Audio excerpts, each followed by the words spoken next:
Welcome to True Crime 101 with Murder Friends, the podcast where three friends from three different countries talk about murder. My name's Hannah and I'm British. Hi, I'm Anna and I'm American. I'm Alana and I'm Canadian.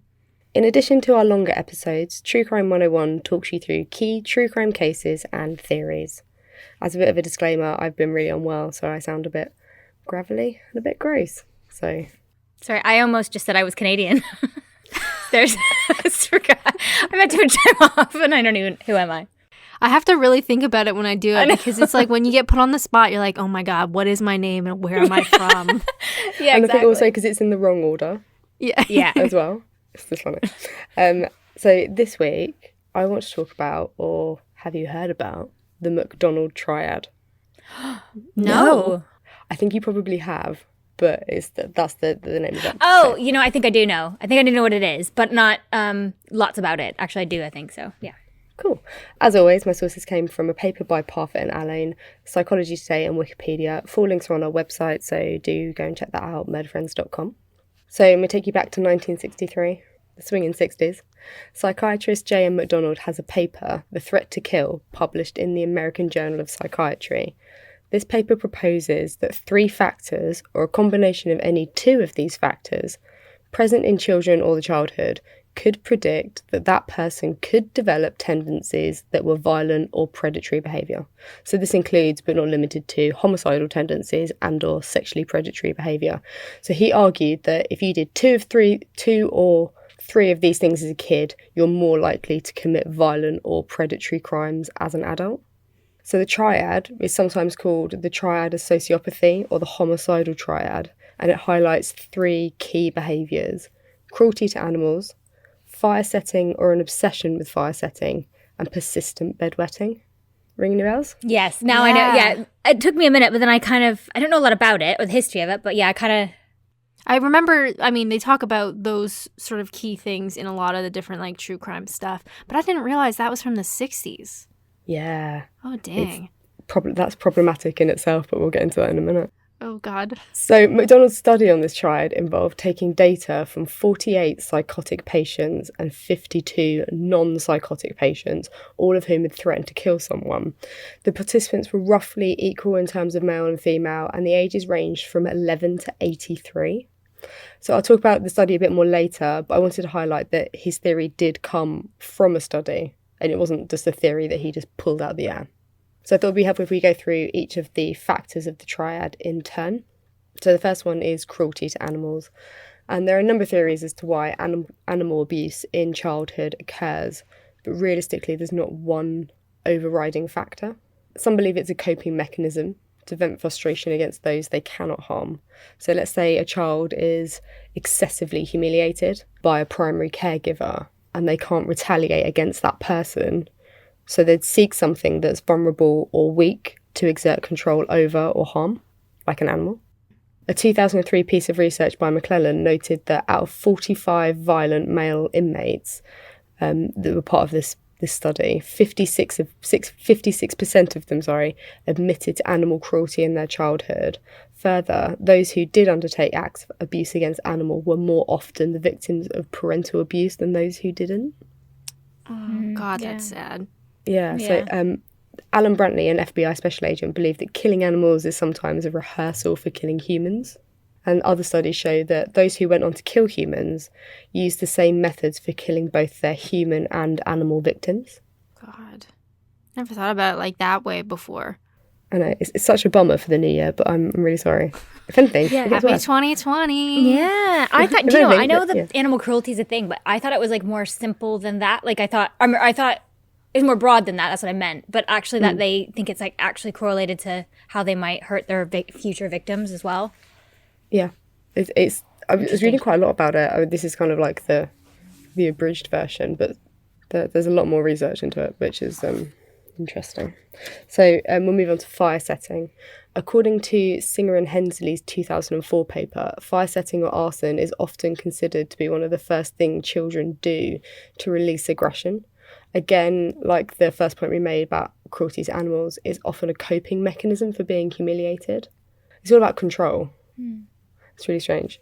and bedwetting. Bedwetting is common in children, but after the age of 5, persistent unintentional bedwetting during sleep is called urinesis. Whilst the bedwetting itself may not be the cause of any homicidal tendencies in adulthood, we could, again, kind of link this to humiliation.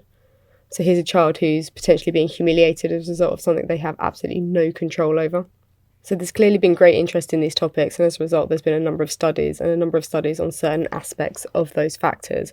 But like anything in social science, and the Macdonald Triad is a social science theory, there's always a rebuttal, and there's always an argument, and there's always a flaw. And the number one flaw comes from Macdonald's own study. That study was flawed. So the 100 participants that he used isn't necessarily like a terrible size for a sample, like sample size. And the demographic of that group wasn't terrible either. You know, he used like half men and women. He had a really wide age range. But for this kind of subject and for this kind of study, it could be argued that that group was too small and not really representative of the general population at large. Something else that we have to take into account when it comes to Macdonald's study is that data comes in two forms. So you have quantitative data, I really struggle with saying that, sorry, which is quantity-based information that's measurable. So numbers, percentages, how many packets of Jaffa cakes were sold in the last 2 weeks, that kind of thing. And then qualitative data, and that comes in the form of anything that isn't quantitative, really. So stories, case notes, transcripts, police interviews, that kind of thing. Macdonald's data for his study came from observation in a clinical setting, which is a really artificially created environment, and that could really alter the value of any data. And even he recognised that there was no predictive value in his own study. Jeez. Yeah. Which is bananas. Further, and probably the most important part of this, is that everyone in his study hadn't actually hurt anyone. So how was this like became?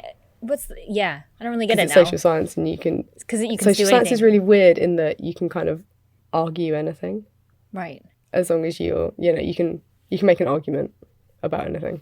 Wow, I see what you're saying, but then you're kind of like, well, how did this become a thing? If like, or have they actually gone back now and like actual serial killers and to see if they had all these things or two of these things? Oh, we're gonna get to that bit. Okay, sorry, I didn't mean to. Yeah, so the study, they hadn't actually harmed anyone, they just threatened to harm someone. Okay. Which is, that's not really, that data's kind of null, you'd think. So the triad's pretty prolific, but I kind of wanted to know, like, how did it gain so much momentum, like you've asked? I mean, I said at the beginning, the 1960s, when it wasn't exactly the cutting edge of behavioural science. But do the names John Douglas, Robert Ressler and Anne Burgess mean anything to you? Yes. Isn't Douglas the Mindhunter guy? Yeah, I was going to say the Mindhunters. Yeah. Yeah, their fictional counterparts, Holden Ford, Bill Tench and Wendy Carr.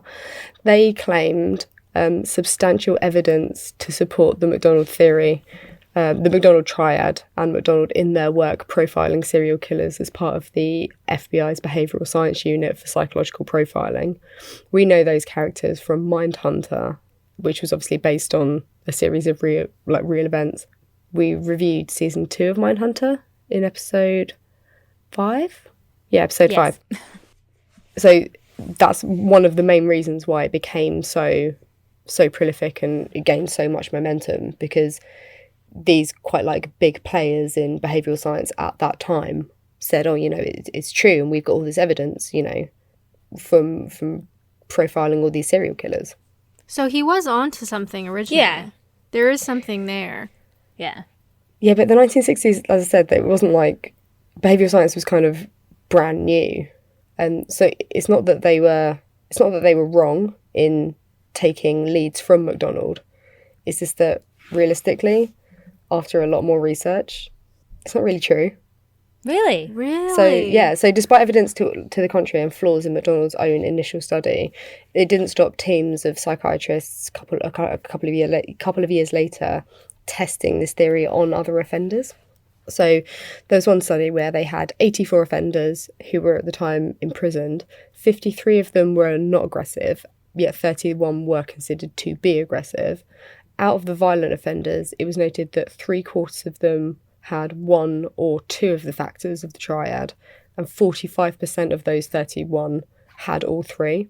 But again, this study is so small and it was designed so poorly. And they decided, oh, well, you know, if the study's small and it was designed poorly, then we'll do another study and we'll make it bigger. So we'll have a bigger group and we'll have tighter controls on all of the variables within the experiment as such. And basically that large group and the tighter controls couldn't produce the same results. In fact, their results didn't even come close. That's very interesting. I always thought that was like a not like a sure thing, but a like solid, because you hear so much about it. Exactly. Yeah, you hear about it all the time. So there's a review of evidence in social science. A lot you have like papers that simply review all previous evidence. And in 2018, there was a paper by Parfit and Allen called "Not the Sum of Its Parts: A Critical Review of the Macdonald Triad." So they tried to explore how valid the triad is, and they conducted this huge review of all the information available, and they came to like 3 main conclusions. And they are, the first one is, any one of the factors could predict violent future offending, but it's very rare to find all 3 in one subject. The second one is, evidence of the factors would point to a home environment that could be considered to be dysfunctional or a child having poor coping strategies. This means that there could be other factors at play that could account for violent behaviour being exhibited in adulthood. And the third point was, further research on this theory needs to take place with strict, rigorous controls to establish the validity. So basically what they're saying is rare you'll find all 3 in one person. If the factors do exist, it could mean other things are happening in that child's life. There seems like there could be a better, like, a more direct thing to look for, right? Not so much those are symptoms of something, right? So, like, why don't we just go to right to the point of, like, child abuse or, you know, certain violent parents, exactly, you know, drug addict or alcoholic, you know what I mean? I don't know. Rather than sort of that, those are really specific things, aren't they? Yeah, really, really specific. Yeah. So there's a really good article on Psychology Today from written by a doctor called Dr. Catherine Ramsland, and she effectively comes to the conclusion that we should move away from stating outright that evidence of the triad or 2 factors of the triad is indicative of someone becoming a future serial killer. I mean, you see it a lot in popular culture, don't you? Like, you see it in, like, you know, fiction crime novels, fiction, not non-fiction. Like CSI episodes. Oh, like, yeah, Criminal Minds. Yeah, you set fires as a child and you think, oh, shit, like... Yeah. He done it. So instead, Dr. Catherine Ramsland says, instead we should be looking at evidence of factors indicating a child who may be stressed or one that has poor coping mechanisms or developmental disabilities who need guidance and attention.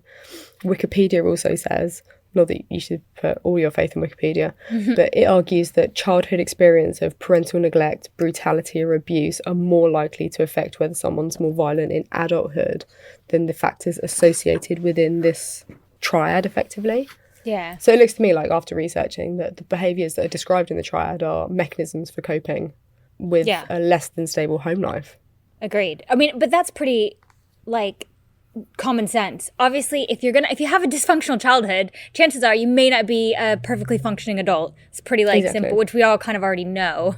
So yeah, you're right. I think, and we're definitely not saying that if you had a bad childhood that you're going to be a serial killer. No, exactly. But it's definitely something you hear about it, and like a lot of, you know, when you hear the serial killer, like, stories about so like lots of podcasts do where they talk about the serial killer, like big deep dives, and then they go back to their childhood, and a big common denominator, I would say, not in all of them, but quite a lot of them, is that they've had some sort of, you know, trauma in childhood with, like, their parents, or yeah, definitely. But you do hear about it, like, you hear about it a lot, and it really got me thinking about how, like, prevalent it is, really. You know, what if someone got arrested for murder, and the police go and talk to their parents, like the suspect's parents, and their mum pipes up with, oh yeah, he had a terrible childhood, wet the bed till he was 19 and killed the family cat once. You know, what are those police officers or those, like, police psychologists going to think? Yeah. They're going to think huge red flags, effectively. Especially if the police officers... And that's worrying. Are, like, I thought it was like a hard and fast rule, like Alana said. Like, I thought that was like a thing. Like, it's definite. I did too, yeah. That's why I wanted to research it, because I thought it would be like really interesting to be like, oh, these are definite things that happen. But yeah, no, it turns out not. It does, like Anna was saying, it's almost more like those things are symptoms of something else, right? So while there may be murderers who did harm animals as a child, but maybe that's because their home life was, you know, traumatic and abusive and whatever, and it would make more sense to look at that rather than, well, how does the child cope with that and that kind of stuff. But yeah, definitely. I think they're more kind of like symptoms of a shitty childhood than the cause of the starting point itself. Yeah that's all I got. That's so interesting. I 100% thought that was like a thing that people went by.